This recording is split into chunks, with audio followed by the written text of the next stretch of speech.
muummicha ministeera Dr. Abiy Ahmed eega inni Baaleen dhaqee maaltu mudate waan inni hin eegintu mudate mudannoo ajaa'ibatu isa mudate bal'inaan isinitti hima waan odeeffannee qabna obbo Kumaa Dammaqsaa waan ajaa'ibaa dubbate waan faayidaa qabuu fi onnee Oromoo keessaa dubbate waan Oromoo fi Itoophiyaa guutuu fayyadu dubbate fuula muummicha ministeera Dr. Abiy Ahmed dura taa'ee jechuudha.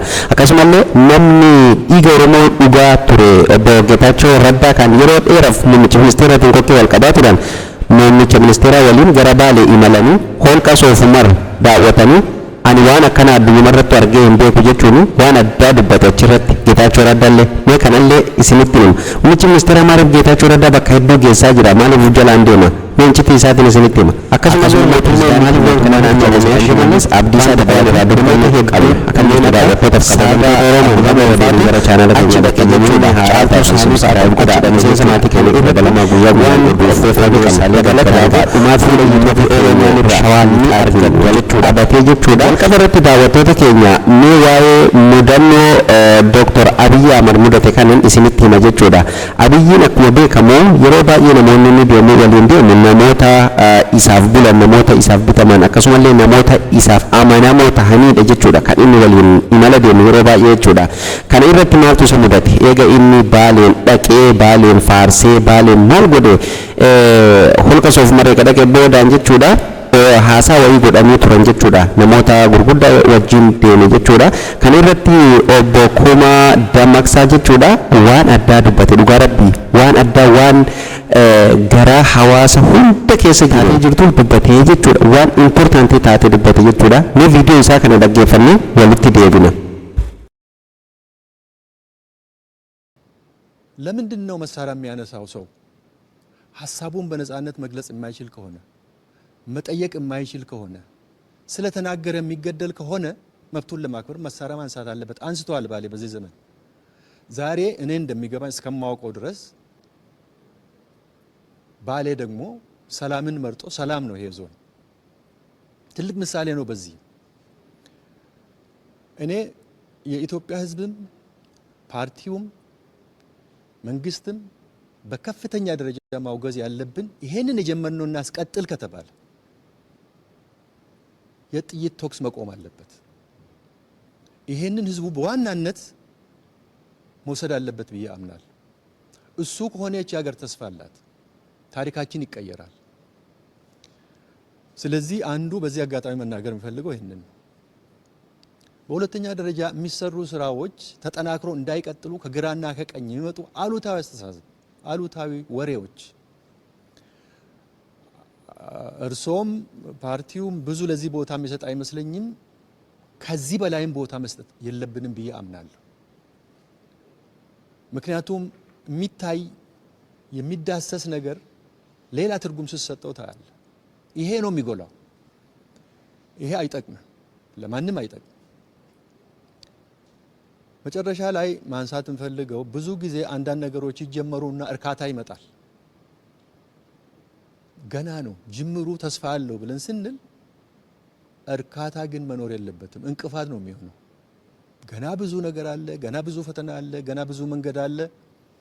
እሱን ላይ በግንባር ቀደምትነት እርሶ ቀጥሎ ፓርቲው ሌላውም አመራር ጉዟችን ረጅም ነው፣ ገና ብዙ ስራ አለን የሚል ስራ ለዚህ የሚያነሳሳ መሆን አለበት ብዬ አምናለሁ። አመሰግናለሁ። ይህ ዲርቲዮ ዱበቴ አካ ከነቲ ቁቀመ ሰባቲ ፊ አከሱመለ ዋን ገራ ኢሲ ኬሰ ጅርቱ አካ ከነቲ ዲረ ዱረት ዲርቲ ፉለረት ወል ዱበቴ አካ ከነቲ ሌንጭ ፉለ ዱረት ጋፈ ዱበቱ ዱጋረቢ አካ ነመቲ ቶለ ጀቹዳ ዮ ነገኒ ጅራቴ ማሊፍ ቀወን ካፈማ akkasumallee namni gaafii mirgaa gaafatuuf maaliif ajjeefama yoo gaafii mirgaa gaafate maaliif qawween itti ol ka'a jee dhugaa rabbii itti bulbuune Abiyyi gara tokkoon gaccabse jechuudha. Gaccabse jennaan bar Abiyyiin kana dhaga'uun isaaf du'aa beekaa mudannoo guddaan isa mudate tokko kana jechuudha. Eega Baaleen dhaqee jechuudha Abiyyiin kun Abiyyiin gurraan dhaga'utti isaaf du'a jechuudha. Dhugaa rabbii keessafuu bakka barre namoonni gurguddaan inni silaa kabaju waliin jiru bakka pirezidaantii mootummaa naannoo Oromiyaa jirutti akkasumallee namoota hedduutu waliin jira baay'ee dhugaa dubbatuu fi hin cabse namichi ittiin hin bisne dhugaa rabbii ittiin hin bisneensi hin jee so dhugaadha akkuma inni jee namni gaafii mirgaa gaafatuuf ajjeefamuu hin qabu gaafii mirgaa gaafatuuf qawween itti dhukka'u hin qabdu jechuudha. Kun waanuma dhugaati. Akkasumallee paartiin tunilleen akka itti fuftuuf akkasumallee karoorri isaan qabatanii deemaa jiran kun akka itti fufuu fi dirqama akka dhukkaasni dhaabbatuu qabu dhaamamee jira jechuudha. Namni kun dhaamsa jabaa waan hawaasallee fayyadu, waan uummatallee fayyadu, waan akkasumallee muummicha ministeera kanallee yoo itti dalage isaaf faayidaa guddaa qabudha kan inni dubbatee jechuudha. Hundaafuu daawwattoota keenya mudannoon guddaan Abiyyi mudate waan jabaadha. Wanni kun waan laaftutti isin ilaaluu dandeessan malee waan jabaadha jechuudha. Geetaachoo Raddaatii fi akkasumallee namoonni hedduun achirratti illee kan dubbatan jiru. Daawwattoota keenya dhugaa dubbatuu fi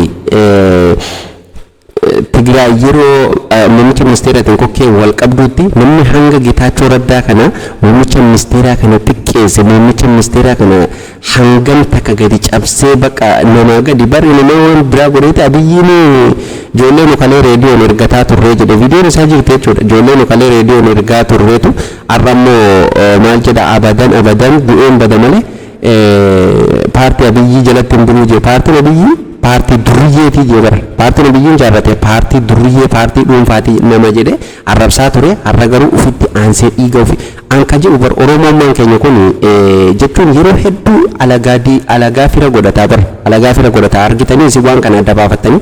Har'a immoo Geetaachoo jannata addunyaa dhaqe gaayyi. Jannata addunyaa isa tokkoffaa addunyaa irratti jiru sani olqa Zoofumar dhaqee hundaafuu biyya ofii akkasitti deemanii daawwachiisuun gaariidha. Oromolleen akkam akka nama nagaa ta'e akkuma reefuun tana kumsa dammaqsaa jedhee uummanni Baalee fakkeenya uummata Baalellee hin dhaadee beekaa achirratti kumsaalleen jechuudha. Achitti isin deebisuuf miti kanaaf kan Geetaachoo wal bira qabuuf isiniin jedhe. Uummanni nageenyaan akka jiraataa jiruu fi akkasumallee uummanni gizee bishaan gaafatan aannan namaa kenna afaaniin jedhan suni hojiin bira dhaqanii akkasitti argisiisuulleen baay'ee gaariidha. Akkasumallee qabeenya Oromiyaan qabdullee daawwachiisuun gaariidha. Garuu har'a Geetaachoon gaa dhugallee naa ta'u soballee naa ta'u Abiyyi biyya faarsaa ture, Oromiyaa faarsaa ture. Akkasumallee waan darbe waan sheenee illee ni fakkaataa jechuudha. Har'a silaa bakka Geetaachoon jiru kana osoo xiinxalaa siyaasaa Jawaar Mohaammed jiraate hangam takka namatti tola. Akkasumallee muummichi ministeeraa kun hangam takka gammadee ofitti aansa jettanii yaaddan isin mee kana kumantii godhaa isin. Ani akka yaada kiyyatti ufitti dhiyeessuu miti bakka inni dhaabbate waan dhaabbatu natti hin fakkaatu jechuudha. Ofirraa fageessuuf yaalanii jechuudha. Waa'ee muummicha ministeeraatii fi pirezidaantii mootummaa naannoo Oromiyaatii fi akkasumallee waa'ee dhumaatii uummata Shawaa Lixaatti lubbuun isaanii darbite kalee isiniif gabaafne namoota 27 irratti jechuudha. Uummanni dantumoituun qabu jara keenya waan tokko mee ilaalaa mee dhugaa rabbii waan tokko yaadu waan qabanii bara kolfanii taphatanii dhuganii nyaatu jiran jechuudha.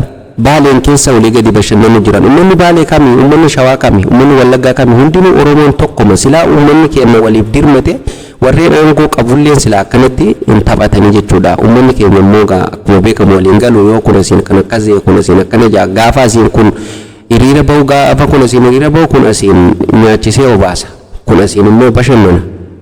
Hundaafuu dhugaa rabbii safuudha kun safuudha. Cubbuu ummata kana rabbiin isinirraaf kafaluuf ta'a. Wallaahi waaqni dachii fi samii uume isinirraa kafaluu ta'a. Osoo uummanni kun akkana dhumu nyaatanii dhuganii bashannantanii ayyumaa yeroo tokko wanna yaachisu beektanii dhugaa rabbii waama kanaa uumamaa qaamuma ummata kanarra rakkoo geessise kanaa maquma fayyaa faannoo maqaa balleessan malee uumamaa waama kanaa kajaarentu eenyu waan jedhamutu na keessa gaddeema dhugaa rabbii. Maaliif kana durallee gaafa Wallagga keessatti taatee sun taatee walumaan quba qabna waan takka mootummaa waan dubbate hin qabu. Raayyaattis biyyallee waan dubbate tokkollee hin qabu jechuudha.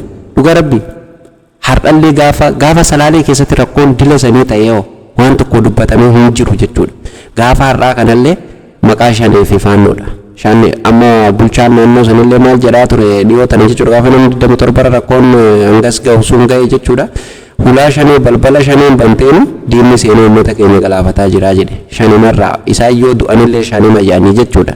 Marree wadaajoo gabbayee dubbatee jira uummata Oromootiin waan tokkollee walitti hin qabne uummata Oromootiin rakkoo takkallee walirraa hin qabnu kan walitti rakkoo qabnuu fi kan wal gaaxxame waliin mokkoraa jirru wudiddirii waliin godhaa jirru muummicha ministeeraati waan jedhuun dubbataa ture jechuudha.